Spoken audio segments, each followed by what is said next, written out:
Hello friends, welcome back to our channel. ఈ summer సీజన్లో ఒంట్లో వేడిని తగ్గించి తక్షణమే నీరసాన్ని పోగొట్టాలంటే ఇలా ఒక గ్లాస్ జ్యూస్ ప్రిపేర్ చేసుకుని తాగితే చాలు, చాలా రిలీఫ్గా ఉంటుంది. ఈ జ్యూస్ని ప్రిపేర్ చేసుకోవడం చాలా సింపుల్. ఎలా ప్రిపేర్ చేసుకోవాలో ఒకసారి చూద్దాం. ముందుగా లేతగా ఉండే తాటి ముంజలను తీసుకొని పైన పొట్టంతా తీసేసి శుభ్రంగా వాటర్తో క్లీన్ చేసుకొని పెట్టుకోవాలి. సైజ్ చిన్నవైనా పర్వాలేదు, కానీ లేతగా ఉండే ముంజలను మాత్రమే తీసుకోవాలి. నెక్స్ట్ మనం లేత కొబ్బరి బొండంలోని నీళ్ళని తీసుకొని పక్కన పెట్టుకోవాలి. నెక్స్ట్ మనం ముందుగా క్లీన్ చేసి పెట్టుకున్న తాటి ముంజల్ని 4 మిక్సీ జార్లోకి యాడ్ చేసుకోవాలి.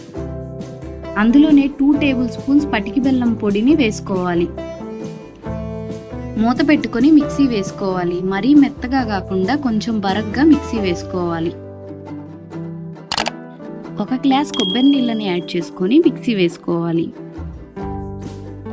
కన్సిస్టెన్సీని చెక్ చేసుకొని గట్టిగా ఉందనిపిస్తే కనుక మళ్ళీ కొంచెం కొబ్బరి నీళ్ళని యాడ్ చేసుకోవచ్చు. కూలింగ్ కోసం ఐస్ క్యూబ్స్ యాడ్ చేసుకోవచ్చు. ఐస్ క్యూబ్స్ యాడ్ చేసుకుంటే కనుక మనకి జ్యూస్ టేస్ట్ అనేది తగ్గుతుంది, కాబట్టి ఒక ½ అన్ అవర్ పాటు ఫ్రిడ్జ్లో పెట్టుకుంటే సరిపోతుంది. నాకైతే ఇది ఫేవరెట్ జ్యూస్. మీరు కూడా ట్రై చేసి నచ్చిందో లేదో కామెంట్ చేయండి. వీడియో కనుక నచ్చినట్లయితే లైక్ చేయండి, షేర్ చేయండి, సబ్స్క్రైబ్ చేయండి. Thanks for watching.